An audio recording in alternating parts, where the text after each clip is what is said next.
I came late to the poetry of Mary Oliver. I was 30 and pregnant with my first daughter, Olive. The precursor to Facebook was popular at that time, MySpace. Any of you remember MySpace? Yeah. And suddenly I had for the first time access to a network of friends and old acquaintances and random people that I never would have interacted with. And one of them happened to work with my husband, Jason. She was rearing at the time twin baby boys, and her pictures and posts seemed to mainly be about the mayhem and beauty and ridiculousness that is parenting kids of that age. And as a soon-to-be mom, I liked getting a glimpse of what was to come. But peppered in at least like 3 times a week were these poems about ponds and trees and birds, poems that seemed to magically capture the meaning of life and death and creation in like 5 words, maybe 8. I do not have this gift. Most of us preachers don't. We just go on and on.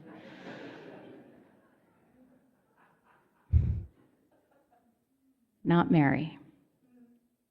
One uncomplicated read was often all it took for, like, whoa to happen, you know? Who is this Mary Oliver? I remember thinking, who is this woman? Now, of course, if I'd been reared up in Unitarian-Universalist churches, I would have known her very well. And far before the early 2000s, some of you might not know that she is the unofficial patron saint of Unitarian Universalism. And I was very glad to find a painting depicting her as a saint. So I have put her on our altar today. And we joke about this, but it's true. We UUs are a theological motley crew. However, on this we can't agree. We love us some Mary Oliver.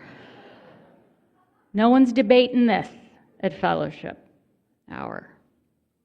We might even want to consider adding her to some of our discernment tools. It would probably move things along pretty well. What would Mary say? What would Mary do, right? Try it. She was, like our transcendentalist forebearers, a naturalist. In fact, Unitarians Emerson and Thoreau were some of her most treasured influences. Like them, her church was sitting before, walking amid the altar of nature, allowing it to teach her about this being human and about God by simply paying attention to the wild geese or tasting a pond.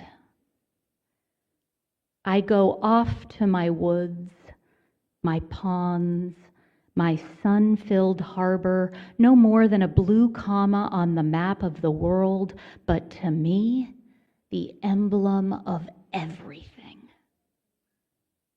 When it's over, she wrote, I want to say, all my life I was a bride married to amazement. I was the bridegroom taking the world into my arms. Imagine that all this might take is, in her words, paying attention so that another voice can speak. I count myself so blessed that my job this week was to swim around in her poetry every day. That was my job. Thank you. And not only that, but I arrived at church this morning to several of you bringing Mary Oliver poems to me. So I have those to look forward to in my office. I should tell you that the inspiration for this Ode to Mary Oliver Sunday came from a colleague and dear friend of mine, Reverend Jan Hutzler, who serves our good friends at the UU congregation of the Upper Valley in Norwich, Vermont. She had attended a workshop led by poet Joanne Penn Cooper, in which the writing of postcards and letters to those who had changed and saved your life were their main focus and prompts. Reverend Jan ended up writing a poem that day entitled "The Letter I Never Wrote to Mary Oliver." And both surprisingly and totally unsurprisingly, a collection of postcards to Mary Oliver emerged from the group's day together, many of which were shared publicly. A few of them. Dear Mary, I was sitting on the front porch today when I looked out into the woods and a barred owl was sitting on a branch, close enough to see individual feathers, close enough to see the way his muscles moved when he turned his impossible head. I thought, Mary would love this. Dear Mary, I chose music. I chose art and poetry. I chose to write a ton of songs and stories about love and fear and God and death and hope and healing and what shimmers even in the dark. I chose questions over answers. That is what I did with my one wild and precious life. Dear Mary, from here I can see the pond. I'm looking out the window. I'm paying attention. What might your postcard read?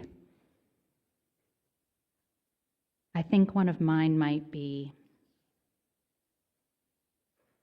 Dear Mary, I was excited about being a mother and terrified. I so wanted to get it right. Then I went for a walk in the woods and forgave myself a little. So thank you. I love trying to write a postcard to Mary Oliver this week. This month we've been working with the theme of abundance. It's a good friend to gratitude, which I hope over this coming week you will cultivate in all the ways that will feed your soul. And I pray that Saint Mary Oliver might be a friend to you this week. She's written hundreds and hundreds of poems. What an abundance of life-saving wisdom. Maybe you will be inspired to read one of them as grace at your Thanksgiving table, or memorize a line or two so that you can hold it close in your heart and let it travel with you, maybe amid some complicated family stuff that can also live at our dinner tables. Or maybe hold some of her words close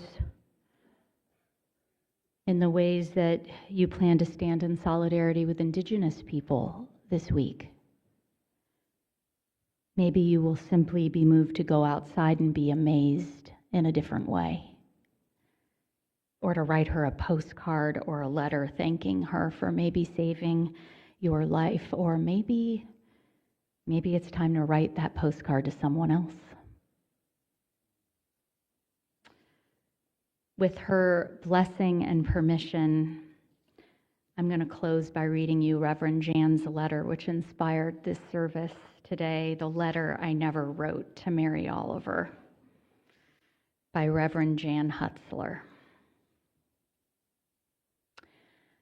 When I read that last line of your poem, inviting me to visit your house called gratitude. I took it literally.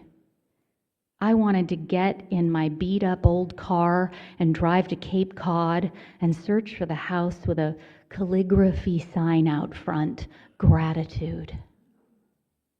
I wanted to, as another poem invites, go to the woods with you, to walk in silence, to, in solidarity, fall down on the piney earth in amazement.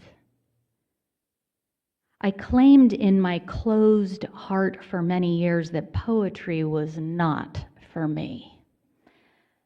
My experience of it was dry and old and made me feel the same, plus ignorant. But then I read the words you wrote, "You do not have to be good." That got my attention. You do not have to walk on your knees for 100 miles through the desert, repenting. Something moved inside me. Something shifted and made room for this beauty that pierces me with truth and belonging. And like a teenager belting out a song because someone wrote it exactly for them, I felt understood. I left that bookstore with 7 books of poetry in my arms. I've never looked back.